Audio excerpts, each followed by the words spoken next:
संजय द्विवेदी जी, कानपुर से। राधे राधे। महाराज जी, पहलगाम आतंकवादी हमला जो हुआ था इनके पुत्र उसमें शहीद हो गए। महाराज जी कह रहे हैं कि हम धर्म से और श्रेष्ठ कार्य भी करते थे, बट ईश्वर द्वारा ऐसी घटना हुई तो बहुत अंदर व्यथित मन है महाराज जी, इसलिए। हाँ, मन तो व्यथित हो ही जाएगा। बड़े बड़े सूरवीरों का हो गया। जब अभिमन्यु जी पधारे तो अर्जुन जी की हालत खराब थी। अर्जुन जी को भगवान स्वयं समझा रहे थे, फिर भी वो व्यथा को प्राप्त हो रहे थे, क्योंकि पुत्र प्रेम पिता के हृदय में जो होता है, जब उसका पुत्र वियोग को प्राप्त होता है तो वही हृदय जानता है। अपने लोग तो सहानुभूति के वचन बोल सकते हैं, लेकिन जिसके हृदय में होता है उसका हृदय जानता है। पर अब ये जो होना है वो होके रहेगा। तो अब आप देखिए, उन्हीं जीवों का वहां पहुंचना हुआ जिनका प्रारब्ध संपन्न हो चुका था। अब वो निमित्त कुछ भी बने, आज तक कभी किसी ने काल को दोषी नहीं कहा। मारता सबको काल है, काल को कोई दोषी। अब काल वो विविध रूप धारण कर लेता है, एक्सीडेंट, हार्ट अटैक या कुछ भी, जो भी, लेकिन आयु जब पूरी है तो वो पूरी हो जाती है। तो हमें लगता है, यद्यपि इस ज्ञान से हृदय का दर्द कम नहीं हो जाएगा, पर हमको ये ज्ञान धारण करना पड़ेगा कि जब जहां जिसकी जैसी हो भवतव्यता, तैसी बने सहाय, आप न आवे ताहि पे, ताहि तहां ले जाए। अब आप देखो, अगर एक दिन ना जाते, एक दिन पीछे हो जाते, घटना बच जाती, लेकिन उसी समय जहाँ जो कुछ लीला होनी है वो लीला। तो इसलिए धैर्यवान बनो, हृदय को। बहू है, पत्नी 2 महीने पहले विवाह हुआ था।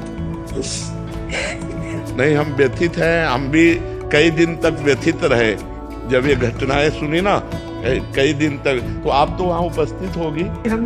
जिसके आंखों के सामने आज तो सब पत्नियों के सामने तो पूछ के मारा था कि अगर हिंदू हैं तो बोल।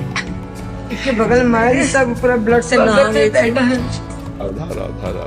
बड़ी, वो तो दृश्य ही इतना भयानक होगा कि कैसे, मतलब 2 साल से हम भी आपके हम लोग के वो 11 लोगों में से गए थे और पहले स्टेज पे पहुंच करके आपका कृपा चाहे जो भी हो, हम लोग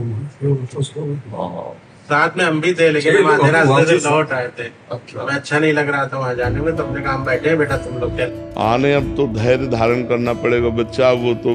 लेकिन तुमने वो दृश्य देखा है, वो कितना भयानक दृश्य होगा, जिस दृश्य को आपने अपने सामने देखा कि अपना जीवन साथ। हम लोग के दिमाग से जाता ही नहीं। हमारे गुरु रमण तिवारी महाराज जी नाम जप करते नहीं, कोई चेहरा से। हाँ बिल्कुल नहीं, आप चर्चा कर रहे तो हमारा हृदय व्यथित हो रहा है। वो कई दिन व्यथित रहा, जो हमने घटना सुनी, कई दिन व्यथित रहा। जैसे आप फिर ताजा हो गया।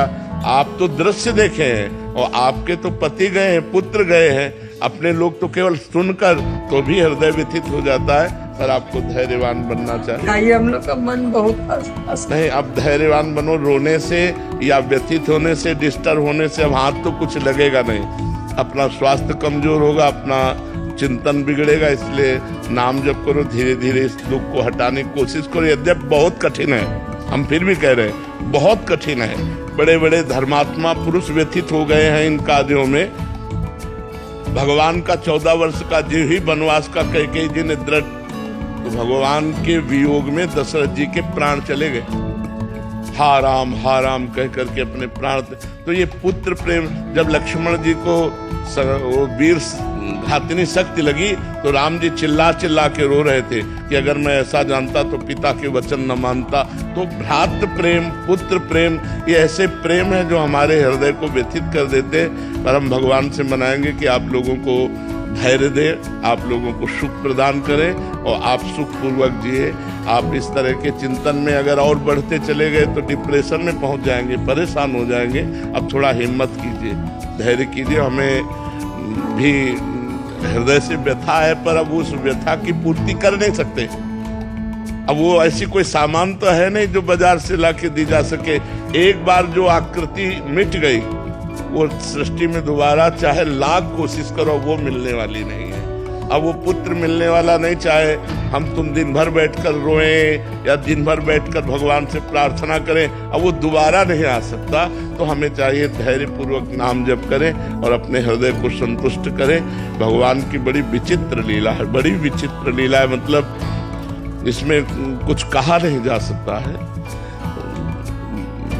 चुनरी ला करके बच्चा को दो, इनकी माँ को दो और धैर्य पूर्वक रहो, सुख पूर्वक रहने की चेष्टा करो। अभी तो तुम कल के नए बच्चा हो, पूरा जीवन पड़ा हुआ